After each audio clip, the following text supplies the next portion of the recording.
Então, gente, boa noite a todos e todas. Hoje foi uma coisa meio agoniada aqui e tal. Vocês estão vendo aí eu colocando tudo no mesmo momento, né? Na mesma hora. É bom porque vocês veem que o corre-corre é grande. Até dia de domingo a gente faz um esforço danado para transmitir, para fazer as coisas aqui no SEC, né? Através desse trabalho, que é um trabalho que a gente faz com todo o amor, com todo o carinho do mundo, mas que dá uma trabalheira grande, né? Que realmente toma um tempo muito grande nosso, que não é tomada de tempo, na realidade é um grande prazer, é uma grande satisfação sempre nos comunicar com vocês, de ver todos esses padrões, né? Passar essas informações da melhor forma possível, porque na realidade nós não sabemos de tudo. O diploma de espírita não existe o diploma de espiritualista, não existe nada disso. Na realidade a gente faz um esforço danado para aprender um pouquinho e passar para vocês, né, de alguma forma transmitir a mensagem da melhor forma possível, né? Então estamos começando aqui o nosso café espiritual, com muita satisfação, com muito gosto, exatamente querendo passar mais espiritualidade para vocês. E hoje nós vamos falar sobre as reuniões mediúnicas, né, que tantas pessoas têm curiosidade em saber. Algumas pessoas já participam, né, algumas pessoas já têm essa informação, mas sempre é bom a gente esclarecer, porque muitas vezes existem muitas dúvidas em relação às reuniões mediúnicas. Os próprios médiuns, as próprias pessoas que trabalham com mediunidade, que trabalham nas casas espíritas, nos terreiros de Umbanda, Candomblé, né, e em vários outros locais, como os centros universalistas, como aqui, como o SEC, né, tem sempre alguma dúvida sobre os componentes que devem participar da reunião mediúnica, como participar de uma reunião mediúnica, se qualquer um pode participar, e são várias dúvidas, na verdade. E eu costumo sempre dizer que a base de tudo é Allan Kardec. Então eu estou aqui com o livro dos médiuns, tá certo? Que foi o segundo livro da codificação espírita, né? Do Pentateuco kardeciano. Então é o segundo livro, e nesse livro ele explica várias coisas, né? Então ele tem, na realidade, partes que foram tiradas do próprio livro dos Espíritos. E o livro ele é composto, na verdade, de duas partes, tá certo? Que são as noções preliminares, de se existe espírito, no capítulo 1, né? O maravilhoso e o sobrenatural, o método, o sistema, são capítulos de 1 a 4, tem no livro dos médiuns. Depois nós temos a segunda parte do livro dos médiuns, que vem falando, e tem vários capítulos, esse sim bem grande, que aí é a primeira parte é instrutiva, né? Ela dá noções preliminares de tudo, de como funciona a mediunidade. E a gente sempre diz que o livro dos médiuns ele é o manual dos evocadores, ele é fundamental para quem quer entender como funciona a mediunidade. Isso é a base. Eu acho assim que hoje nós não temos uma literatura mais completa e mais interessante do que o livro dos médiuns. De uma forma geral, o livro dos médiuns ele é um instrutor, tá certo? Ele é a base de tudo. Todos os outros livros, todas as outras literaturas surgiram a partir desse livro dos médiuns. Eu estou falando aqui no mundo ocidental, tá, gente? Eu não estou falando sobre as culturas orientais, não estou falando nada disso. Eu estou falando sobre a mediunidade, sob o ponto de vista espírita, sob o ponto de vista ocidental, tá certo? E principalmente sobre essa ótica do estudo e da ciência conectada à espiritualidade. Porque na realidade, quando Kardec codificou o espiritismo lá em 1857, quando ele lançou o primeiro livro, foi o Livro dos Espíritos, ele disse que o espiritismo era uma ciência filosófica com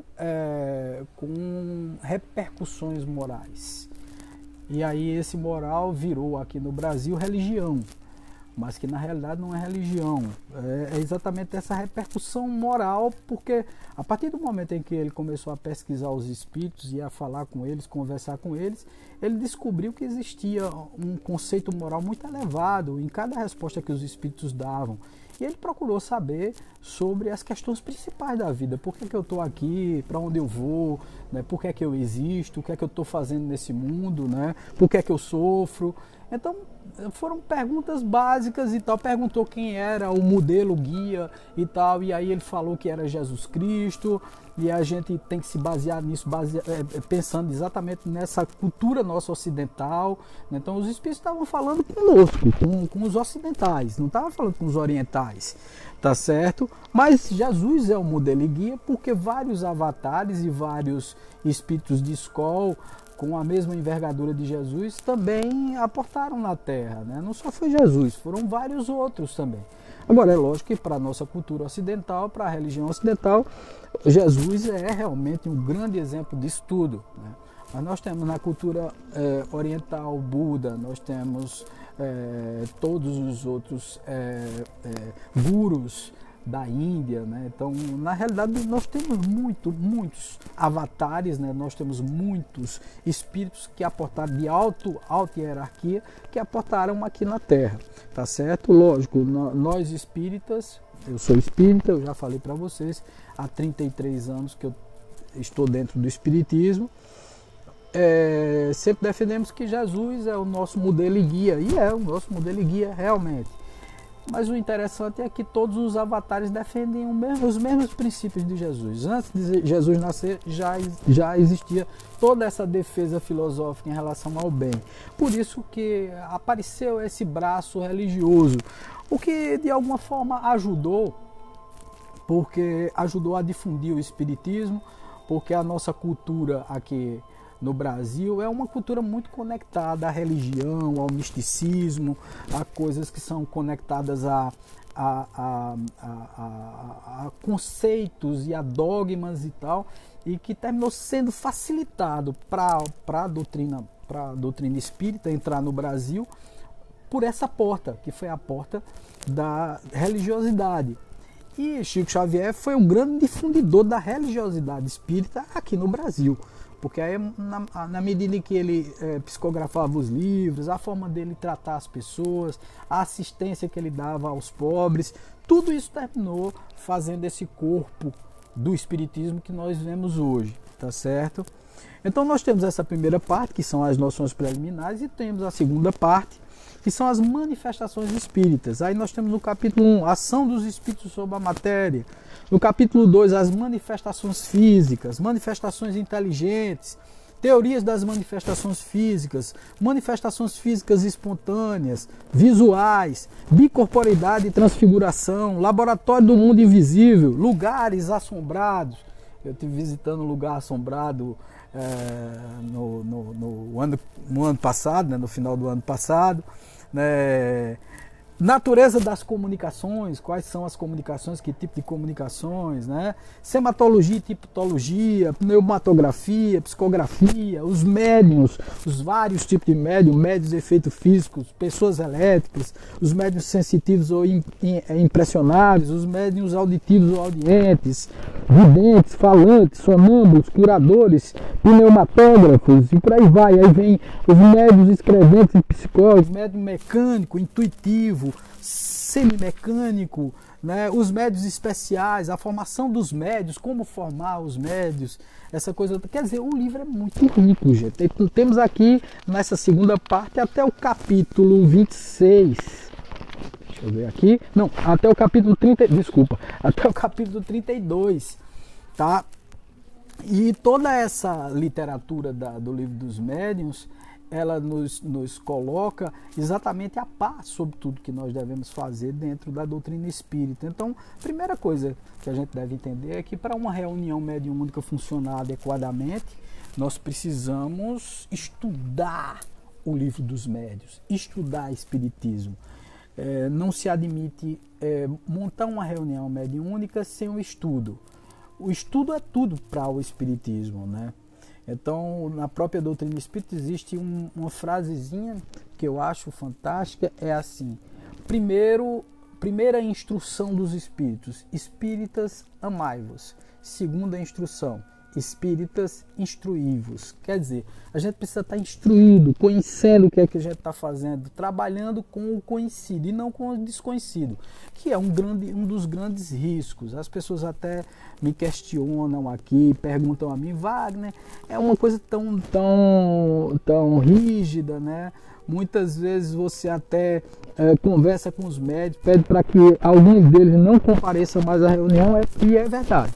Eu faço isso sim.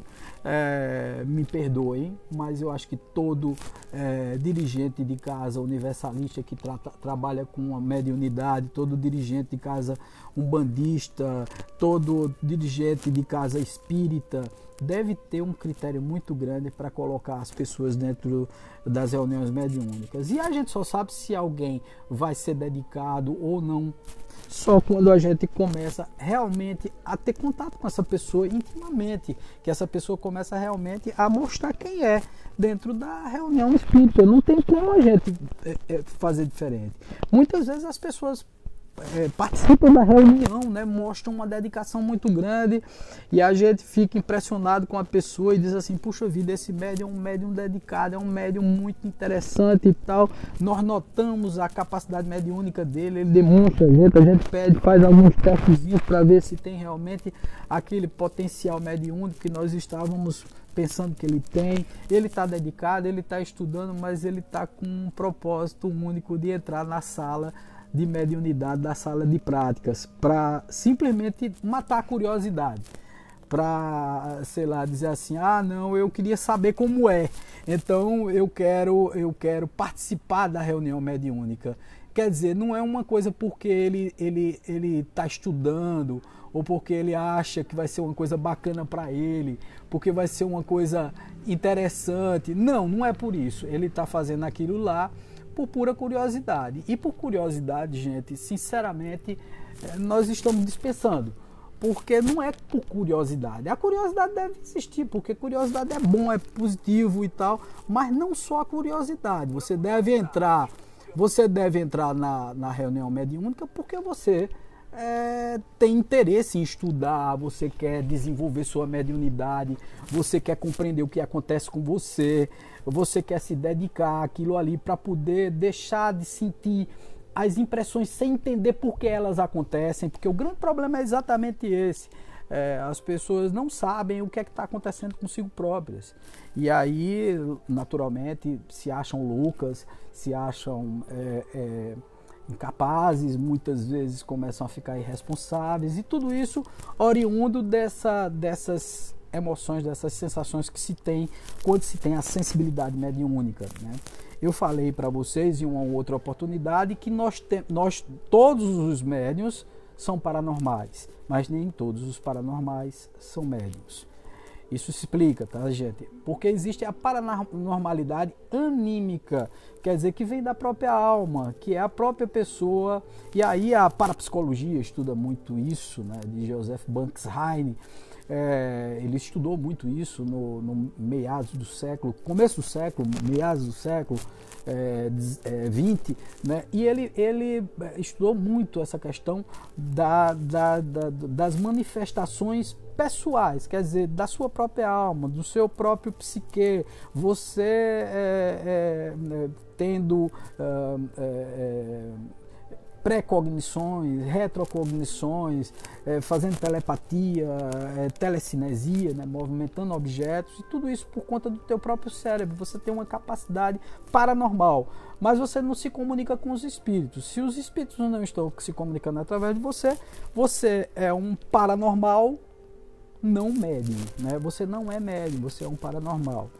E tem os paranormais que são médiuns. Todo médium é um paranormal, mas nem todo paranormal é um médium. Vocês entenderam isso? Beleza. Olha, gente, inclusive nós estamos aqui abertos para que vocês entrem em contato. Se vocês quiserem perguntar, eu estou com o computador aqui aberto. Estou vendo, por exemplo, Neidinha está aqui dizendo boa noite, Neidinha, minha anja. Um beijão para ti. Tá? Aguardamos você aqui na nossa reunião mediúnica, viu? Estamos precisando do seu apoio, do seu auxílio aqui. Venha-se embora estudar, venha-se embora trabalhar conosco aqui também, tá? Então, na verdade, quando nós estudamos a mediunidade, é exatamente para começar a exercitá-la. Não é estudar por estudar. Eu também não concordo, porque muitas vezes as pessoas dizem assim, mas eu passei no espiritismo 20 anos e não entrei na reunião mediúnica. Eu estou exagerando aqui, né? Mas tem gente que passa 4, 5 anos e o dirigente espírita, por excesso de zelo, e eu acho que muitas vezes está certo, porque às vezes as pessoas querem exatamente isso, tirar, sei lá, matar a curiosidade do fenômeno, né?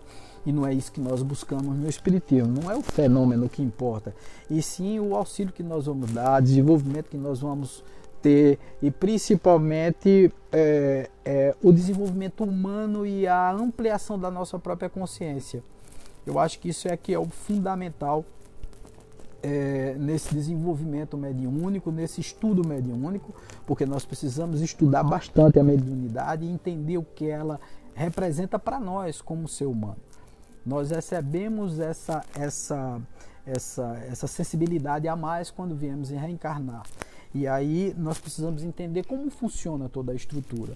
Primeira coisa aqui no SEC que nós fazemos, gente, e eu gosto sempre de explicar isso, a primeira coisa que nós fazemos é exatamente entender qual é o objetivo. Por exemplo, se você está interessado em saber o que é que acontece com você, com a tua mediunidade, com a tua sensibilidade, quer descobrir por que é que vê determinadas coisas, sente determinadas coisas, você precisa primeiro conversar com a gente, né? A primeira coisa é a gente bater um papo para descobrir o que é que está acontecendo, né? O que é que está havendo. Então a gente sempre faz uma conversa prévia, tá certo? A gente bate um papo primeiro para descobrir quais são as intenções da pessoa, por que é que ela está procurando estudar a mediunidade, por que é que ela está procurando entender esses padrões que ela está passando. Então, na realidade, a gente faz uma verificação geral, né? Faz um escaneamento para descobrir qual é a intenção da pessoa em relação à mediunidade. E isso, naturalmente, vocês vão de compreender que é compreensível, né? Porque a gente tem que ter muito cuidado. Reunião mediúnica não é brincadeira, não é para você vir para cá para tá vendo fenômeno, não é para isso, tá? A reunião mediúnica serve para várias outras coisas e a gente vai ler aqui, né? Nós temos aqui alguns livros muito interessantes, né? Nós temos aqui Diálogo com as Sombras, de Hermínio Corrêa de Miranda, né? Nós temos aqui de Martins Peralva, estudando a mediunidade, e nós temos, lógico, não podia faltar, Chico Xavier nos domínios da mediunidade, onde eu vou ler para vocês aqui um relato de uma psicofonia consciente, e nós vamos entender como isso funciona, mas principalmente porque nós passamos, interessante é que quando nós lemos todos esses livros na década de 80, 90, agora nos anos 2000 e tal, nós vemos uma similaridade muito grande dos fenômenos acontecidos com eles lá, né, e principalmente das características com o que acontece dentro da nossa sala mediúnica, né? Os perfis, os estereótipos, né, a forma como os espíritos se comunicam, a vingança de alguns, a tristeza e a agonia e o sofrimento de outros espíritos.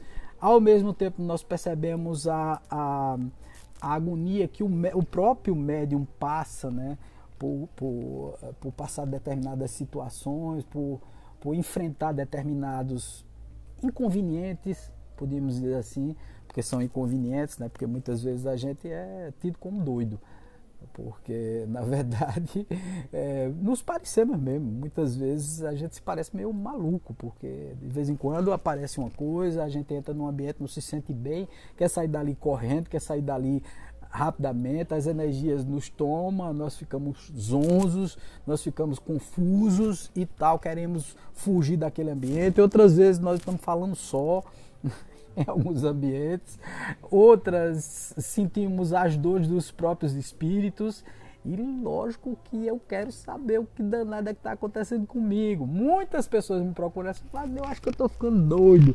Eu estou ficando doida. O que é isso? Será que isso é mediunidade mesmo? Eu estou enlouquecendo? Eu devo procurar um psiquiatra, um psicólogo? Olha, eu sempre costumo dizer, procure sempre um médico, né? Procure sempre um profissional que lhe dê uma orientação também material, porque muitas vezes você precisa assim, a mediunidade ela afetou tanto você, você demorou tanto a procurar e a entender como funcionam essas forças, que aí afetou exatamente essa coisa da ansiedade, que é o excesso de futuro, você fica ansioso por coisas que vão acontecer. E a depressão é o excesso de passado, né? A gente ficar sempre pensando nas culpas, nos ressentimentos, nas coisas que aconteceram. Isso dá porque os espíritos invariavelmente passam essa impressão, que é uma impressão nada agradável, né? Porque assim, eles passam essa sensação de que você fez algo de errado e tal, e fez mesmo, porque todos nós somos devedores, nós não estamos aqui de gracinha, nem porque somos santos, né? Nós estamos num mundo de expiação e provas, então faz parte sentirmos esse tipo de coisa.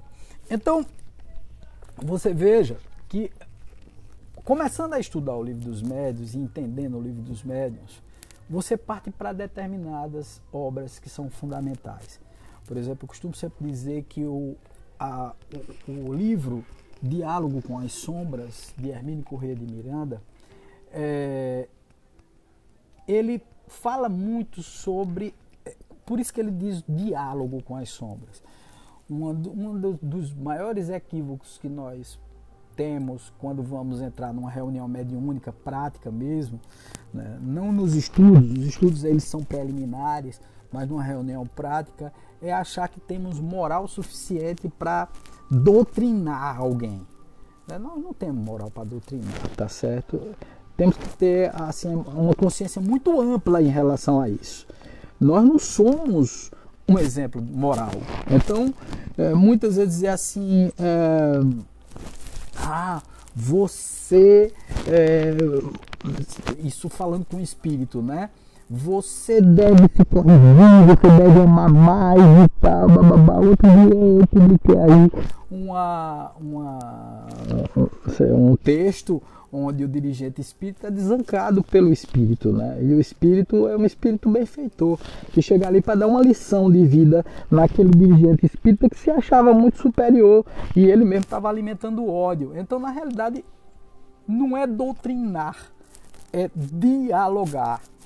Porque no diálogo, eu inclusive, como dirigente, como coordenador dos trabalhos mediúnicos, eu tenho que conversar com os espíritos, né? Falar com eles numa boa, admitindo inclusive os meus próprios erros, as minhas próprias falhas, não virtudes, né? Melhor. Então é importante a gente admitir que a gente não tem assim o cabedal moral para estar dando lição de moral nos espíritos. Nós somos bem parecidos, vibramos numa faixa muito parecida da deles, tá certo? O Sigmund Freud, ele defendeu aí 3 aspectos da nossa mente, né? Que é o id, o ego e o superego. O id que é o que nós estamos mais ligados, são todos os instintos básicos do ser humano. Essa vaidade, esse orgulho, esse egoísmo, esse desejo sexual, as sensações, essas coisas bem brutalizadas que está conectada ao nosso arqueocórtex, que está conectada ao nosso cérebro animal, tá certo? Nossa parte reptiliana, né? Então nós estamos muito nessa faixa ainda. Não passamos ainda para o neocórtex, que é exatamente o superego. O que eu devo fazer? A minha parte moral, aquilo que dá sublimidade, que desenvolve o ser humano. Isso nós estamos bem distantes. Nós temos sim, por exemplo, nós desenvolvemos nossas culpas, nossos ressentimentos, nossas tristezas, nossos medos baseados por exemplo, nesse superego, alguém nos educou e disse assim, olha, você tem que ser assim, assado, você precisa ser uma pessoa comportada, você precisa ser uma pessoa fiel, honesta, você não pode enrolar ninguém, você não pode mexer com a integridade do seu físico, do seu corpo. Então, nós temos o nosso superego e nós temos o nosso ego, que é exatamente essa realidade, é como nós praticamos tudo isso. E é nesse ego que nós nos mostramos, tá certo? É nesse ego que nós nos descortinamos. É nele que nós vivemos no ego, nem no id, nem no superego, né? O id, ele é o instinto básico e nós fazemos ele dentro do ego, nós praticamos ele no ego. Nós temos essa coisa, por isso que a gente diz assim, nós somos egoístas, né? Estamos dentro de um processo de ego. Né? E aí quando nós não estimulamos o nosso superego, todas essas invirtudes, esses defeitos, essas falhas surgem. Aí é onde está a história. Vocês acham mesmo que os espíritos inferiores que nos visitam nas reuniões espíritas, eles não sabem quem você é? Quem nós somos? Sabe sim. Ele lê os nossos pensamentos, ele sabe das nossas intenções, ele sabe o quão ruinzinhos nós somos, né? Nós não somos peças boas, né?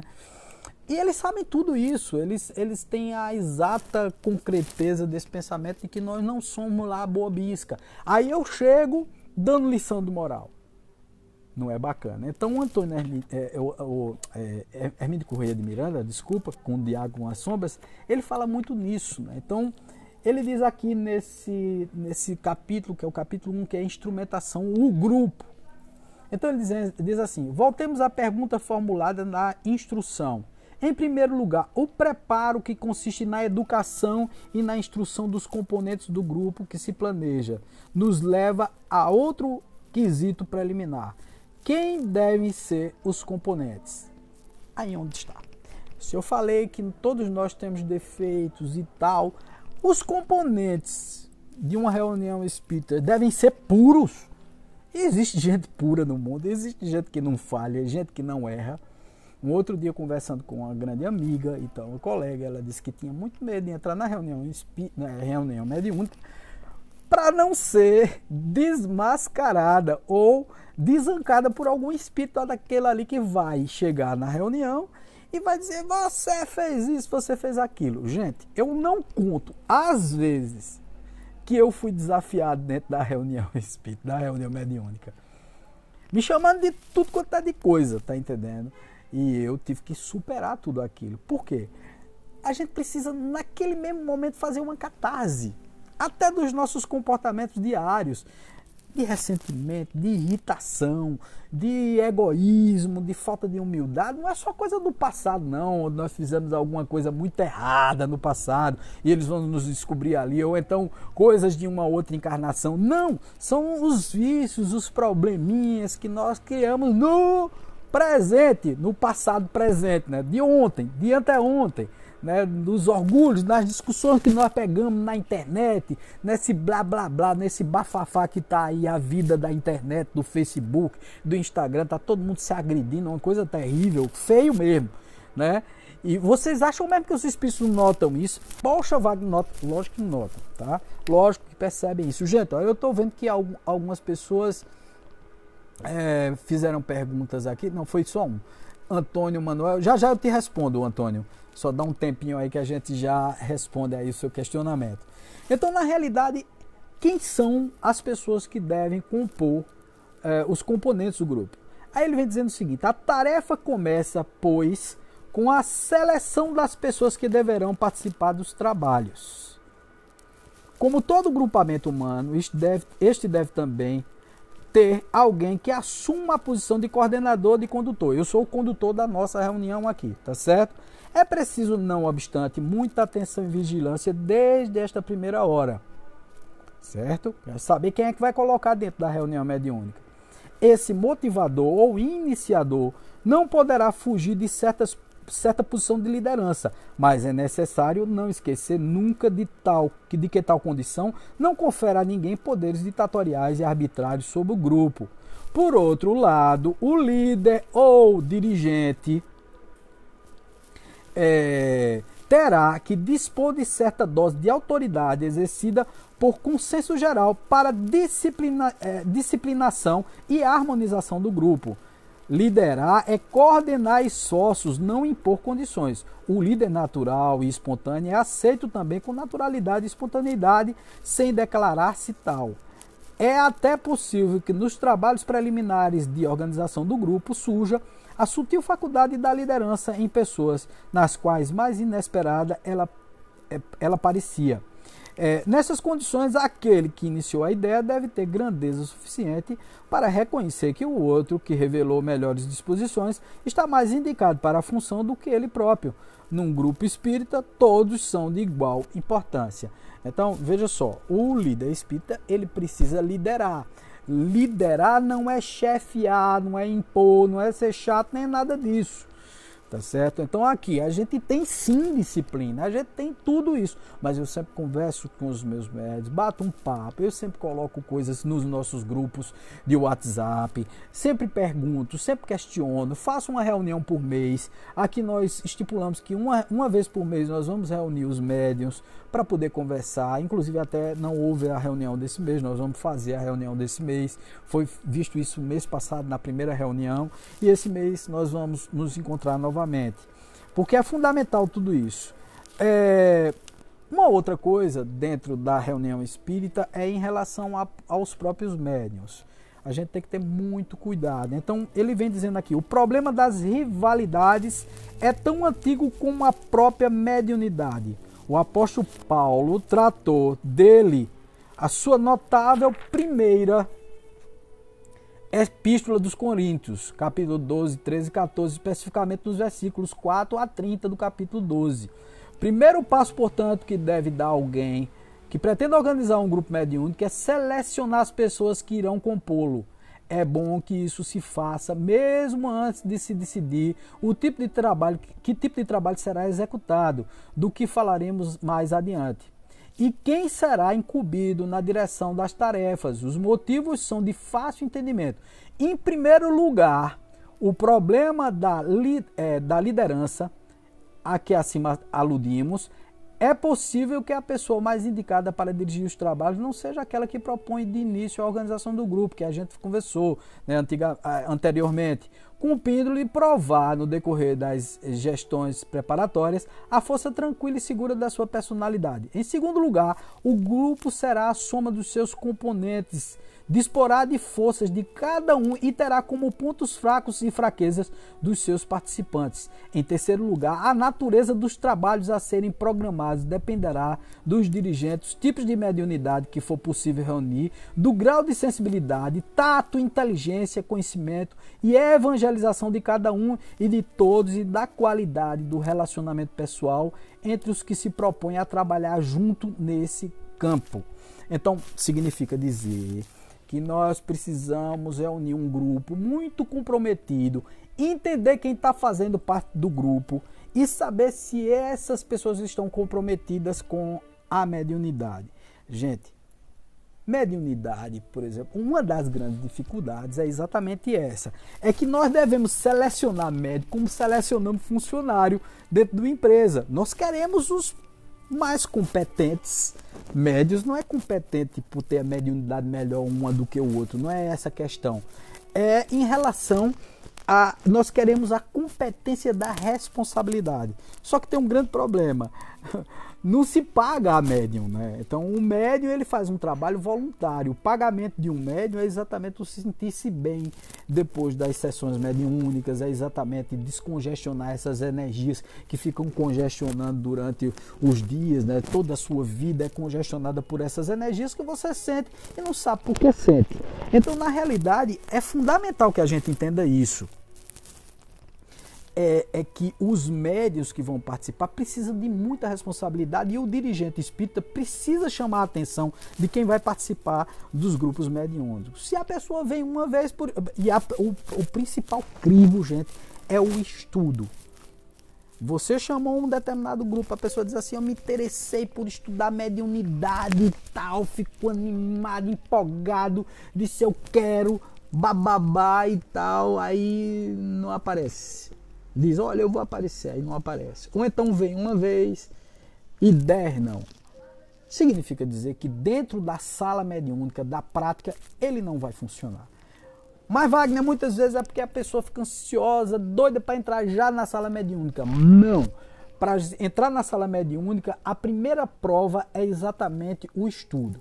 Se você está estudando, se você está se dedicando e tal, significa dizer que você vai ser uma pessoa responsável quando entrar também para os trabalhos mediúnicos. Porque lá dentro da sala mediúnica não é brincadeira. Você está lidando com pessoas. Mas Wagner, não é com espíritos. Espíritos são o quê, gente? Espíritos são pessoas que não têm mais corpo. No nosso caso ainda é mais grave, porque nós trabalhamos com desobsessão complexa. Então as pessoas chegam aqui ao nível da loucura, porque estão realmente extremamente obsedadas por espíritos muito vingativos e muito difíceis. Então significa dizer que aí você entra, aí começa um trabalho de desobsessão, ou então um trabalho mediúnico, de entendimento da sua mediunidade e tal. De repente você desiste do meio. Os espíritos vão perseguir você, mas olha, de uma forma muito feroz. A gente precisa entender isso de uma vez por todas, gente. Não podemos traçar um acordo e romper esse acordo. É com o espírito, Wagner. Pois é exatamente ele que está perturbando a tua vida. Então, se você traçou uma responsabilidade com um espírito desse, posso dizer aqui na nossa reunião mediúnica, pessoas que não se responsabilizam e aí entram uma vez na sala espírita por curiosidade, a gente deixa entrar, né? Às vezes eu dou essa bobeira, deixo a pessoa entrar, né, sem ela estudar, né? Às vezes eu cometo já cometi umas 2 ou 3 vezes essa bobagem, quer dizer, eu coloco as regras e às vezes eu mesmo termino rompendo essas regras. Eu sou assim, eu gosto de dizer o que eu sou, né, e não ficar fingindo as coisas. Às vezes a gente se compadece da pessoa, porque a pessoa chega num nível de obsessão tão grande e tal, que a gente tenta adentrá-la na sala mediúnica para tentar tratar e conversar com o espírito, fazer o trabalho de desobsessão. Mas ali também tem um estudo, né? As pessoas estão praticando, as pessoas estão entendendo como funcionam as suas próprias faculdades mediúnicas, também os médios que estão dando apoio. Então, quando eu coloco uma pessoa que a gente faz um acordo com o espírito e depois a pessoa nunca mais aparece, a pessoa some daqui, a pessoa não quer mais se comprometer com a mediunidade, significa dizer que eu, de certa forma, falhei, né, nesse processo. Eu não estou dizendo aqui que a pessoa não mereça, que ninguém tenha seus compromissos, porque muitas vezes falta reunião mediúnica porque tem um compromisso particular, tem algum compromisso de trabalho, e não pode comparecer, essa coisa toda. E eu entendo demais isso. Lógico, todos nós temos compromissos, todos nós temos dificuldades no nosso dia a dia. Se a gente pegar um desocupado não funciona em canto nenhum. Porque eu sou muito ocupado, não posso trabalhar a minha mediunidade. Eu digo, beleza, fique com ela sem trabalhar.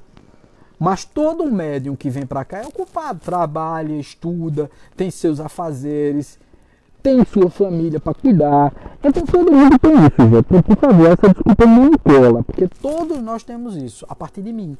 Eu tenho uma família para cuidar, eu tenho um negócio para tratar, eu tenho também o SEC aqui, as psicoterapias, as hipnoterapias, todas as terapias que nós fazemos durante o dia, além de ter um outro negócio, além de ter que cuidar de família, além de ter que cuidar de filho, além de ter que cuidar de mulher, de fazer compras, de fazer tudo que todo mundo faz.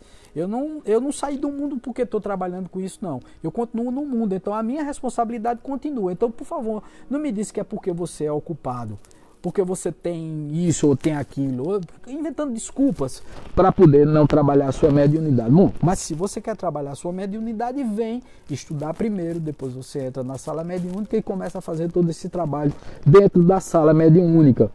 Mas não se comprometa e depois farrape não, porque os espíritos vêm com tudo em cima da gente. Um outro dia, uma moça veio aqui.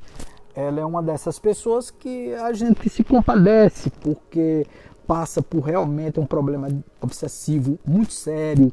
A mediunidade dela ela é muito intensa, muito ativa, então ela sente as dores que o espírito sente, né? Dores no estômago, dores na cabeça, né? Quando o espírito se suicida, ela chega com dores de cabeça lacinantes.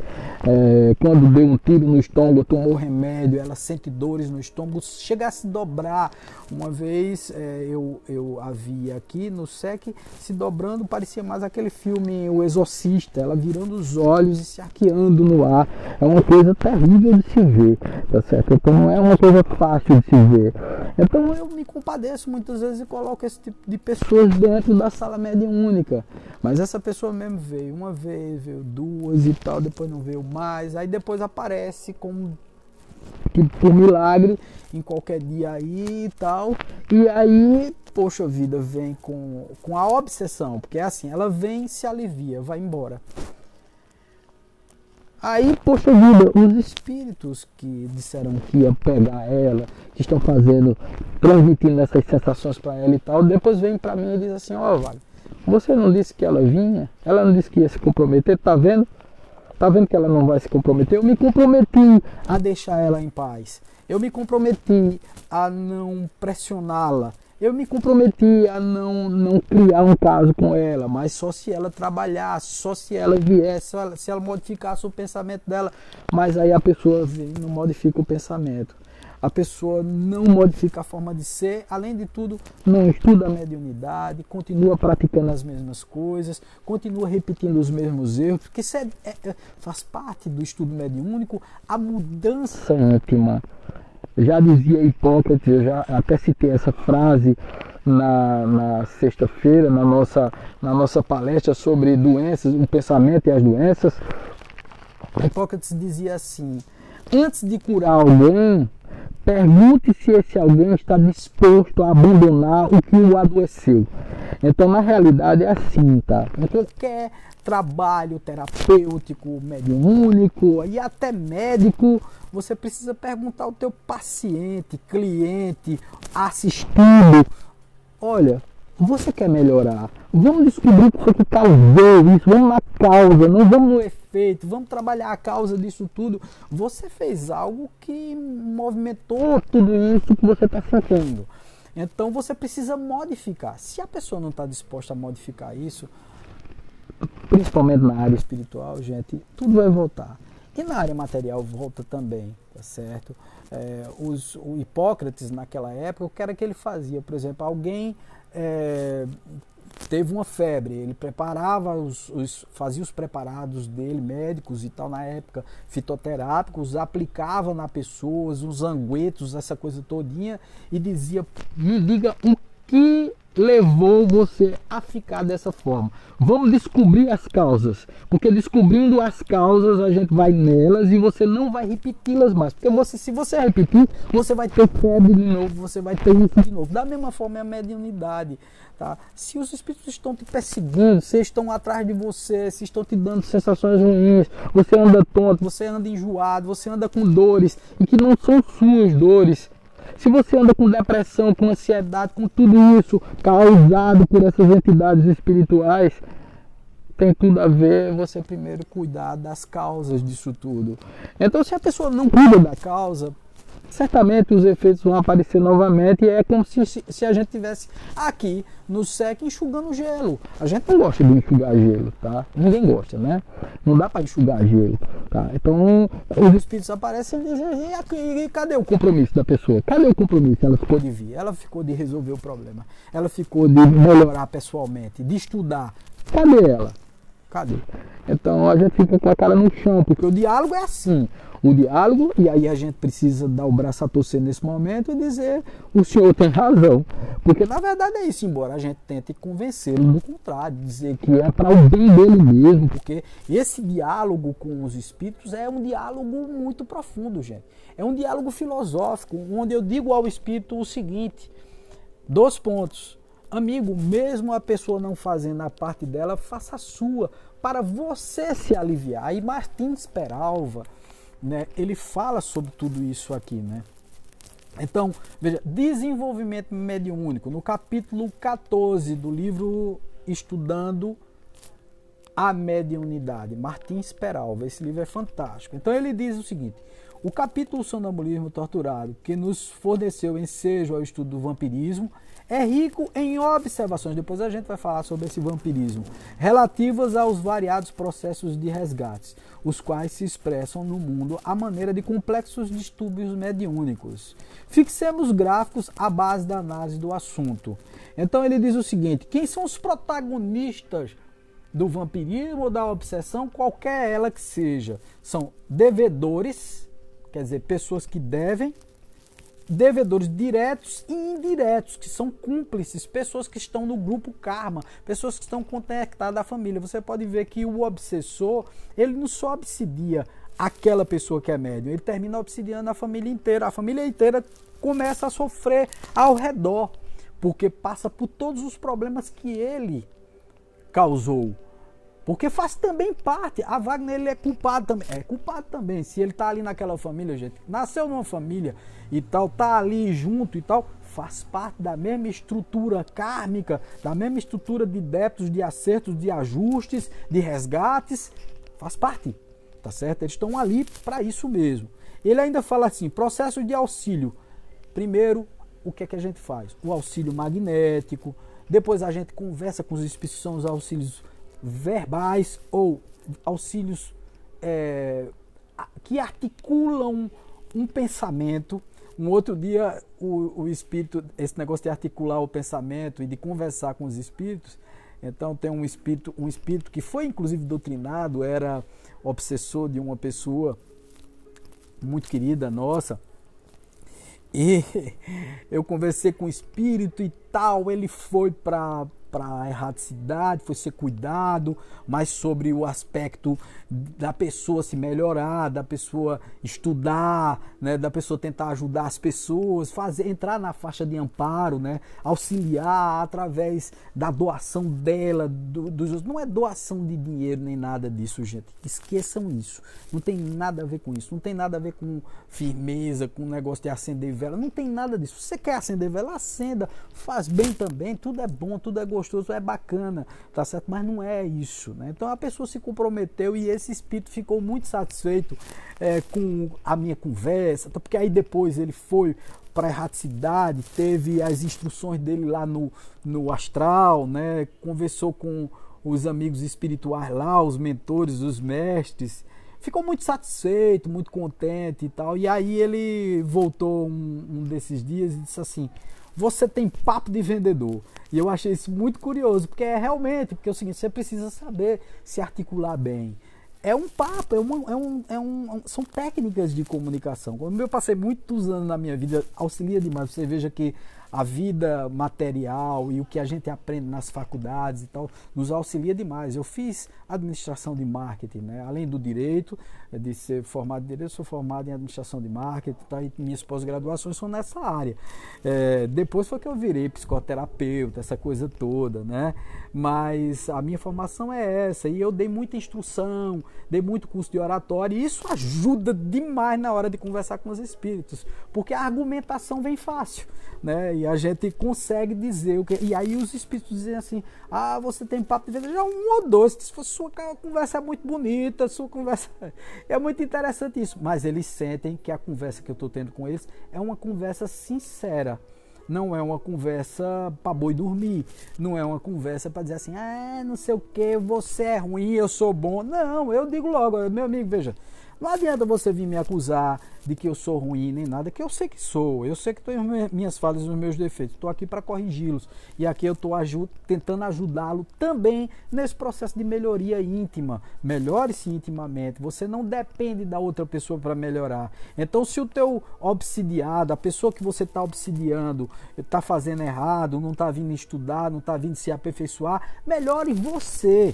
Né? É você quem deve se sentir bem. Ela vai continuar aqui na Terra, ela vai continuar aqui com o corpo de carne, sofrendo todos os processos. Então, na realidade é assim. Muitas vezes a gente fica querendo, sei lá, dar lição de moral, e isso não é apropriado. A gente precisa entrar na dele. Um outro dia mesmo, eu peguei um espírito aqui e o espírito ficou muito bravo e chegou dizendo que ia fazer, que ia acontecer e tal, e eu imediatamente dei razão ao espírito, né? Eu disse, olha, por tudo que você disse, você tem toda a razão de estar muito chateado e revoltado com a pessoa, tal. Aí o cara disse, e aí ele veio e falou a frase que eu adorei que ele tivesse falado. Ele disse a mim, olho por olho, dentro por dentro, meu amigo. Ela fez comigo, agora eu vou fazer com ela, que é a lei de Talião, né? Olho por olho, dentro por dentro. Eu digo, agora eu peguei ele, né? Porque aí eu cheguei para ele e disse o seguinte, você tem toda a razão e tal, então da mesma forma que você acha que é a lei de Talião, olho por olho, dentro por dentro, você fez aqui, você paga aqui, é tudo isso? Ele disse, eu digo, então pronto, então vamos fazer o seguinte, veja, lá fora, os nossos guardiões estão nos informando que tem vários perseguidores seus, né, vários espíritos que vieram lhe cobrar também, da mesma forma que você está cobrando a essa pessoa aqui. Então vamos fazer o seguinte, eu vou abrir lá os portões e vou deixar os seus perseguidores chegarem perto de você também para lhe cobrar. Aí ele entrou em polvorosa, disse, não, pelo amor de Deus, não faça isso, papai, ppp, para que isso, não sei o quê. Eu digo, veja, tá vendo, você quer para os outros, mas para você não quer. Então abandone essa vingança, deixe isso para lá, você vai ficar bem. Se você se deixar tratar, a espiritualidade vai lhe levar para o nosso hospital espiritual, Caminho da Paz. Você vai se sentir bem quando chegar lá e tal, você vai se sentir renovado. E aí aproveitei a deixa, lógico, geralmente está do lado dele e ele não está vendo porque não está na mesma faixa vibratória. Está o paizinho, está a mãezinha, está a avó, o avô, a irmã, o irmão, um amigo muito querido, que aí a gente chama a concurso desses amigos, porque a espiritualidade nos avisa que tem alguém da família ali naquele local, a gente pesquisa e descobre quem é no momento da reunião, nesse próprio diálogo, e nesse diálogo a gente diz, olha, teu irmão veio te buscar, né? Tua mãe veio te buscar, teu pai veio te buscar. Ele disse, eu não estou vendo. Se você não está vendo, você está querendo se vingar, então você está vibrando em uma outra frequência, então você não consegue enxergar o teu pai e a tua mãe. E aí depois a gente vai conversar sobre essas faixas vibratórias que a gente não consegue ver na erraticidade. Por isso que muitas vezes as pessoas desencarnam e não sabem que desencarnaram. Não sabem que estão no mundo espiritual. Wagner, isso é possível? Lógico que é possível, gente.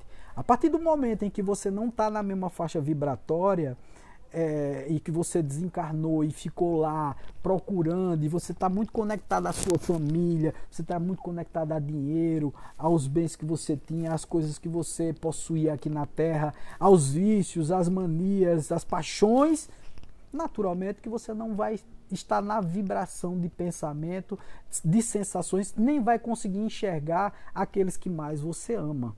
Você só consegue enxergar quando você... Então, muitas vezes, a gente pega aqui pessoas no SEC, espíritos no SEC, que chegam altamente perturbados, os bichinhos, né, nervosos, porque acham que estão vivos, chegam na casa da pessoa e pedem, pelo amor de Deus, olha, fale comigo. E aí os familiares não falam, lógico, não estão vendo ele, estão lá chorosos e tal, dizendo, eu não morri, muitas vezes desesperado, né, sentindo todas essas coisas ruins, né, dentro de si. Deve ser uma aflição muito grande, vocês vão de convir, você chegar a tentar falar com sua esposa, seu filho, uma pessoa que você ama, sua mãe, seu pai, e não conseguir falar ou não conseguir se comunicar com ela. Deve ser uma aflição muito grande e sem saber que está morto, né? Muitas vezes acontece isso. Depois você tem aqui os benefícios dispensados pelo amparo dos centros, né? O perseguidor sentirá a necessidade de perdoar, que foi isso que eu terminei de dizer. À medida em que você olha para ele e diz assim, amigo, pegue o caminho, vá-se embora, se livre dos seus perseguidores. Wagner, e ele não vai pagar? Vai, gente, mas de uma outra forma. Ele vai resgatar tudo aquilo que ele fez de ruim, vai, inclusive com o obsedado, né? Se ele prejudicou a vida do obsedado, se ele impediu a vida dele de ir para frente, então ele está mexendo com o livre-arbítrio do outro. Então, na realidade, ele também vai resgatar alguma coisa pelo que ele fez, mas ali naquele momento não. Ele vai ser pego pelos os inimigos dele que estão do lado de fora também não. Ele vai ser resgatado, vai estudar, vai entrar em tratamento e depois vai se preparar para reencarnar. vai se preparar para voltar aqui para a Terra para cumprir com todos esses débitos, né? Pagar todos esses débitos que ele adquiriu, tanto na erraticidade como também em outras vidas, em outras encarnações. Tá certo? Então, o devedor direto será compelido a fortalecer-se, perdoando e recuperar-se, porque ele se recupera no astral. O devedor indireto sentirá a necessidade da meditação, da calma, da paciência, da cooperação, para reajustando-se ter paz e felicidade. Veja que coisa maravilhosa, né? Leva a paz e a felicidade. Aí tem aqui, no livro de André Luiz, né? E ele fala de algumas coisas. Eu falei de um dos detalhes que acontece aqui no SEC, que é que quando nós estamos na reunião mediúnica, né, lá dentro da sala, muitas vezes a gente diz assim, olha, nós estamos com nossos guardiões espirituais. Muitas vezes, essa semana mesmo, na quinta-feira, nós tivemos um espírito que veio e ele disse, por que me acorrentaram, né? Por que me amarraram? Eu estou aqui amarrado, eu estou aqui atado, eu queria sair, eu não queria estar aqui nesse local, por que me trouxeram para cá? E gritando, esbravejando, dizendo coisa e tal. E aí eu fui conversar com eles, é porque os guardiões lhe amarraram, porque perceberam sua intenção de usar a violência, de bater na mesa, de chamar palavrões. Então você está contido tanto psicamente, como você também está contido fisicamente no seu perispírito, porque também é matéria, tá certo? Faz parte da matéria. Então, eles utilizam das energias, das estruturas energéticas para poder conter o espírito. Mas isso também é de responsabilidade do médium. Percebem isso? Que é uma responsabilidade muito grande do médium saber se conter, saber se controlar. É para isso que se estuda a mediunidade. Para entender que o médium não precisa estribuchar no chão. Às vezes acontece, tá, gente? Porque às vezes a mediunidade mecânica leva o médium a sentir realmente muitas dores. Então ele se contorce. Não é só o pantin, não. Porque tem gente que diz, tem dirigente espírita, não, isso aí é pantin, isso aí ele não devia estar fazendo. Não julgue, você não sabe. Porque se a mediunidade for realmente mecânica e muito intensa, o outro sente todas as dores. Então a gente tem que compreender. Existem casos e casos. Existem os casos que o médium não é educado o suficiente e aí ele faz toda aquela manifestação, deixa que o espírito tome conta dele para agredir, para dizer coisas. Não é legal isso. O próprio médium, dentro da sua mediunidade, pode conter, filtrar as mensagens. O animismo da mediunidade, né? O processo anímico da mediunidade, que é essa questão de você controlar os seus instintos, controlar o que você vai comunicar. Isso é fundamental que a gente entenda. Mas escutem só, porque muita gente no espiritismo diz, não existe esse negócio de guarda, de trazer espírito a pulso, de estar obrigando o espírito a se comunicar. Existe. Vamos para Chico Xavier. Vocês não que vocês tanto são conectados e tal. Então, Chico Xavier, a obra é Nos Domínios da Mediunidade, pelo espírito de André Luiz. E aí, lá no capítulo 6, Psicofonia Consciente, você vai ler o seguinte: desdobrava-se os serviços da casa harmoniosamente. 3 guardas espirituais entraram na sala conduzindo o infeliz irmão ao socorro do grupo. Era infortunado solteirão desencarnado que não guardava consciência da própria situação. Incapaz de enxergar os vigilantes que o traziam, caminhava à maneira de um surdo cego, impelido por forças que não conseguia identificar. Quer dizer, ele foi obrigado a entrar na sala. E um desaventurado obsessor que acabara de remover do ambiente a que desde muito tempo se ajusta, informou Aulus, compadecido, é um dos espíritos. Desencarnou em plena vitalidade orgânica, depois de extenuar-se em festiva loucura. Letal intoxicação cadaverizou-lhe o corpo, quando não possuía menor sinal de habitação para aconchegar-se às verdades do espírito.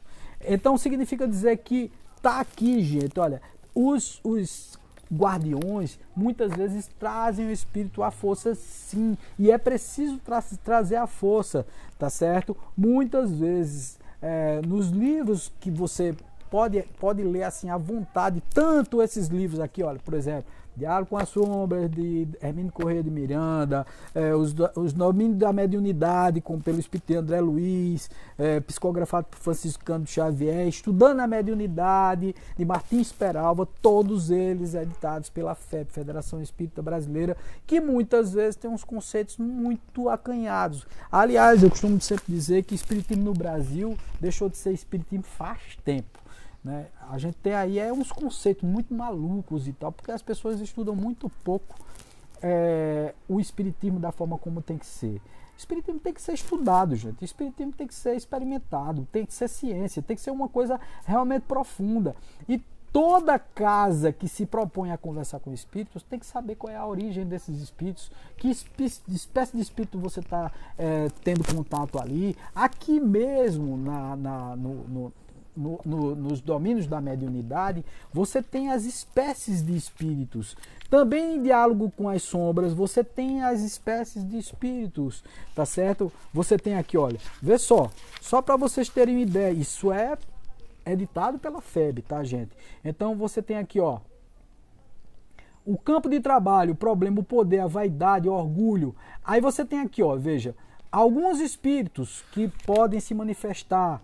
Os orientadores, que são os mestres e tal, as pessoas, os manifestantes, o obsessor, quer dizer, aquele que está obsidiando, né? O perseguido, que é a pessoa que está sendo... Isso faz parte da estrutura dos desencarnados e encarnado também, porque tem o desencarnado que é perseguido por outro desencarnado, tá certo? E as deformações, os dirigentes das trevas aparecem, são aqueles que dirigem os trabalhos de vingança no mundo espiritual. O planejador, aquele que faz os planejamentos de vingança, as elaborações. Os juristas, aqueles que julgam. Eles acham que estão julgando, né? É importante essas peças no processo, no tabuleiro da espiritualidade. Lógico que é, porque algumas pessoas só admitem se forem julgados.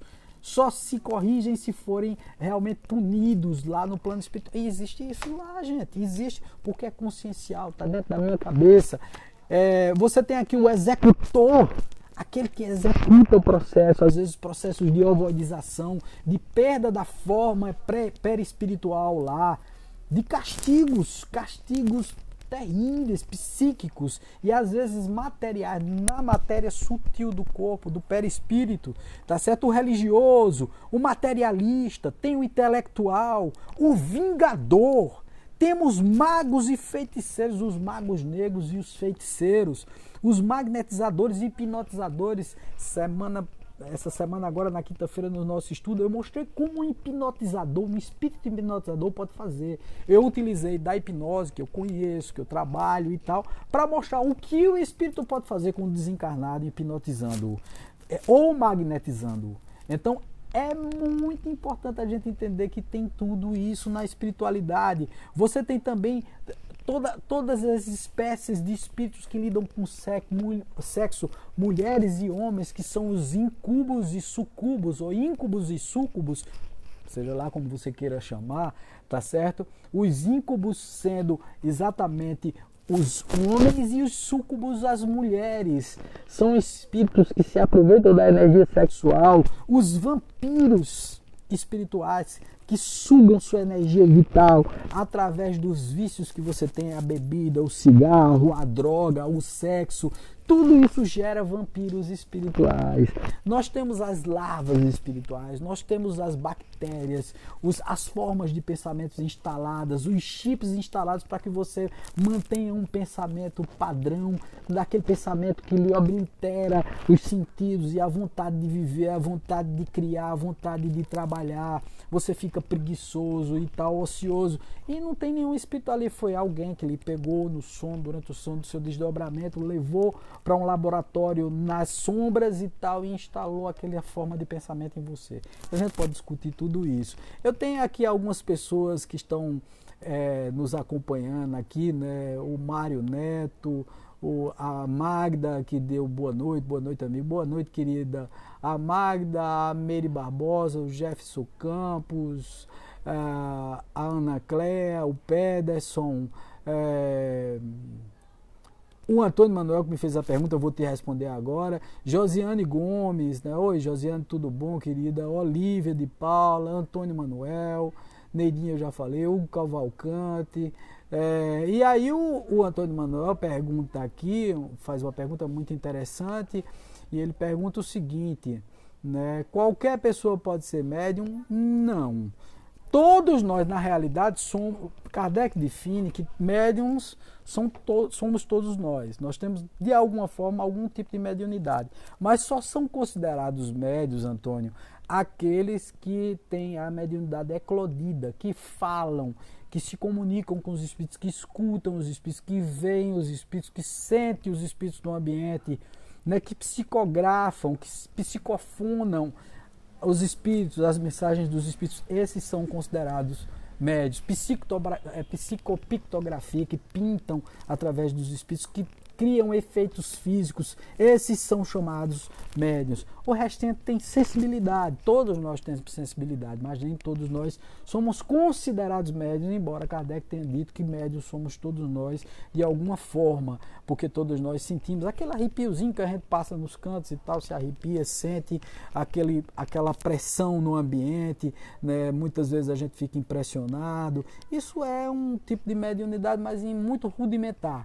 Pode até se desenvolver depois, às vezes a pessoa tem uma experiência de quase morte. Eu conheço algumas pessoas que depois de uma experiência de quase morte se transformaram em médiuns, começaram a ter a sensibilidade a ver espíritos, a sentir pessoas, a escutar pessoas, a escutar, ter certas sensações e emoções, né? Então, outras vezes a pessoa já mais velho começa a despertar porque parou aquela fase de procurar dinheiro, de procurar grana, de ir atrás de coisas materiais, e isso aí tudo termina facilitando. Bom, gente, eu queria dar exatamente esse recado para vocês. A reunião mediúnica é assim, é simples, é sincera, é uma conversa como uma outra qualquer, como se fosse uma audiência de conciliação. Tá certo? Ali nós recebemos mensagens positivas, ali nós recebemos a presença desses vingadores, dessas pessoas e todos esses espíritos que foram, alguns que vêm amparar, alguns médicos espirituais que vêm para resgatar esses espíritos que estão doentes, os enfermeiros, os pretos velhos, as vovozinhas, os hereis, né? Nós recebemos espíritos de caboclos, de índios, né? de todas as espécies, de orientais, né?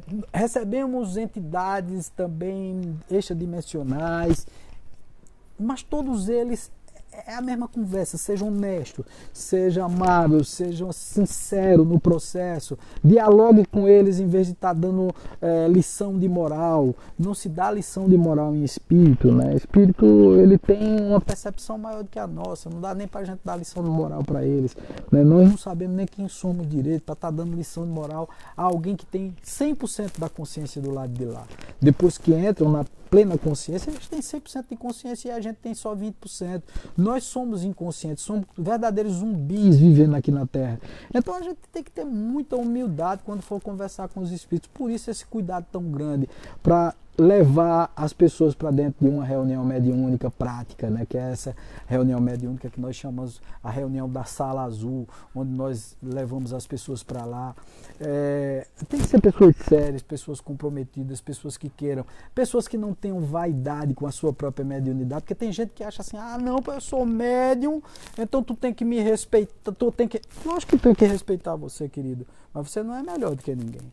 Tá certo? Não é porque sua mediunidade é uma mediunidade maravilhosa, você psicografa, você psicofona, você vê espíritos e tal, você é de grande valia, de grande estudo. Mas o primeiro a ser beneficiado não somos nós que estamos na reunião espírita, na reunião mediúnica, me desculpa. Mas sim você que está trabalhando com a mediunidade. Então a mediunidade nós recebemos para poder trabalhá-la. Foi uma missão que nós recebemos no mundo espiritual e precisamos trabalhar com ela. Se não trabalhamos, adoecemos. Cria-se todas as espécies de psíquicas e materiais adquiridas por você, porque você tem todos os estímulos da tua glândula pineal, adquire esse magnetismo, essa coisa toda que vai se transformar em doença no futuro e vai terminar te prejudicando e muitas vezes até fazendo você desencarnar antes do tempo por conta de uma mediunidade mal trabalhada. Eu não estou aqui querendo dar medo em ninguém, mas de qualquer forma vale aí a chamada de atenção para que as pessoas comecem a procurar, a lidar com a sua própria mediunidade, com a sua estranhezinha, né? Eu costumo sempre dizer que nós médiuns somos bem estranhos, porque nós vemos coisas que para a maioria não existe, nós escutamos coisas que para a maioria elas não escutam, né? Nós sentimos, percebemos, notamos, entendemos as energias como ninguém mais, e às vezes as pessoas acham a gente bem estranhos, e nós somos realmente bem estranhos, mas somos bem normais. Como diferenciar a mediunidade da loucura? É que na loucura, a loucura é permanente, a mediunidade é temporária. Quer dizer, temporária que eu digo, você sente em alguns momentos os espíritos, não é todo o tempo que os espíritos estão te cutucando, eles estão sempre presentes, mas não é todo o tempo que você sente as emoções, as sensações, né, os desejos, as coisas todas que você sente e que você se sente mal. Não é assim. Mas você precisa entender quando você as sentir, para não se achar louco, para não se achar fora do padrão, fora da sociedade, para não perder teu emprego, para não perder tua vida, para não perder tua esposa, teus filhos, né, porque muitas vezes envolve essas energias e termina te prejudicando. Então, gente, a reunião mediúnica é de muita responsabilidade e a gente só pode botar esse tipo de gente que quer realmente trabalhar com a mediunidade, entender a mediunidade da forma mais pura, estudá-la, compreender todos esses padrões, entender que o mundo espiritual vive conosco, que não é uma brincadeira. Ah, não, eu vou ali, me alivio e depois eu começo a praticar tudo quanto é de iniquidade. Não é assim. A gente já viu médium sofrendo muito porque entra na reunião mediúnica e acha que a vida vai continuar do mesmo jeito, bebendo, farrando, fumando, cheirando cocaína, fumando maconha, e acha que isso tudo aí não vai afetá-lo, e vai afetá-lo sim, já vinha afetando, e se ele entra numa reunião mediúnica e começa a fazer isso, ele vai ser desancado pelos espíritos, tá certo? E aí sem nenhuma condição de reagir, sem nenhuma condição de se mostrar uma pessoa que está tentando mudar, está tentando modificar os seus padrões vibratórios e sua personalidade para uma personalidade do bem, harmônica e em paz. Tá certo, gente? Um beijo no coração de vocês, paz e luz sempre. Muito obrigado, como sempre, pela atenção de vocês, pelo carinho e por essa dedicação de ficar 1 hora e pouco escutando baixinho aqui, conversando sobre mediunidade. Mas é um assunto curioso, né? Eu acho que sim, acho que você gostou. Nos acompanhe sempre aqui pelo Facebook, né? Nós temos também o nosso canal no YouTube. Quero também agradecer demais pela doação dos alimentos. Ajudou muito. Hoje nós entregamos 30 cestas básicas completinhas. Deu demais todos os alimentos, pessoas contribuíram até com dinheiro e tal, e esse dinheiro foi utilizado para fazer as compras, né? O que faltava, o pouquinho que faltava, nós fomos lá, compramos tudo, montamos as cestas, entregamos as cestas. Isso é um trabalho do bem, a praxiterapia. Quando eu faço bem, me sinto bem, quando eu faço mal, me sinto mal. Então isso é consequência, gente. Então o médium precisa trabalhar, porque Wagner, tu ainda trabalha com mediunidade, trabalha com hospital espiritual, ainda doa cesta, cara. Por que doar cesta? Isso não é assistencialismo, não, cara. As pessoas estão passando fome. A gente pode ajudar. Se a gente pode ajudar, por que não fazer um pequeno esforço? Doar uma sopa. Todas as semanas nós doamos sopa aqui. Isso é o que faz nós médios sermos mais felizes, equilibrados, com as energias controladas e tal. É isso que nos traz essa felicidade imensa, essa paz imensa de poder. É transmitindo mensagens como essa, é ensinando o que é a mediunidade, é mostrando para vocês como funciona o mundo espiritual, sem misticismo, indo direto ao ponto, sem muito papapá, sem muita conversinha, muito blá blá blá, e a gente conversando sobre espiritismo, sobre espiritualidade, sobre toda essa coisa maravilhosa que é o mundo espiritual, de uma forma muito franca e direta. Já abro aqui a campanha do próximo mês da doação das cestas, né? Continuem doando, né? Precisamos de todos os alimentos agora, né? Estávamos precisando só de farinha, de sal, de óleo e de café. Agora precisamos de tudo, porque aí já doamos todos os alimentos e estamos precisando de tudo agora. Se vocês puderem ajudar, na rua Dácio Expósito de Lima, lá no centro da cidade, ao lado da prefeitura, vizinho à pizzaria La Massa. Você pode contribuir doando uma cesta, 1 quilo, 2 quilos, 3 cestas, 4 cestas, bom, o que vocês puderem doar. Então tá lá na rua Dácio Expósito de Lima, 716, no Parque Estacionamento. Você procura Flávio Romero lá e ele vai estar lá para receber os alimentos de vocês, tá certo? A campanha continua. É uma cesta por mês a 30 famílias. São 30 cestas básicas, tá certo? E sopa todas as semanas que nós doamos a essa comunidade lá no bairro José Liberato. Um pessoal muito gente boa, gente fina, que a gente ama já, né? A gente começa a trabalhar com essas pessoas, começa a amar. É isso que eu digo.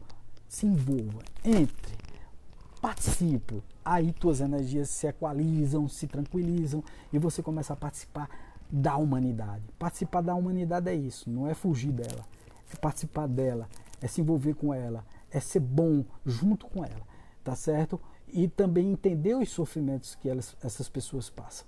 É por aí que a gente funciona, tá certo? Também vocês podem doar aqui no nosso SEC, na rua Laudelino Rocha, 1115, no bairro Maurício Nassau, próximo aqui à Clínica São Gabriel, tá certo? E podem entrar em contato comigo caso queiram alguma informação no 998 14 6551, 6555, desculpa, 998 14 6555, o código 81, né, aqui de Pernambuco, tá bom? Então um beijo grande no coração. Essa semana vai estar cheia de atividades aqui no SEC. A partir da terça-feira, meditação às 8 horas, Hospital Espiritual às 18, na quarta-feira.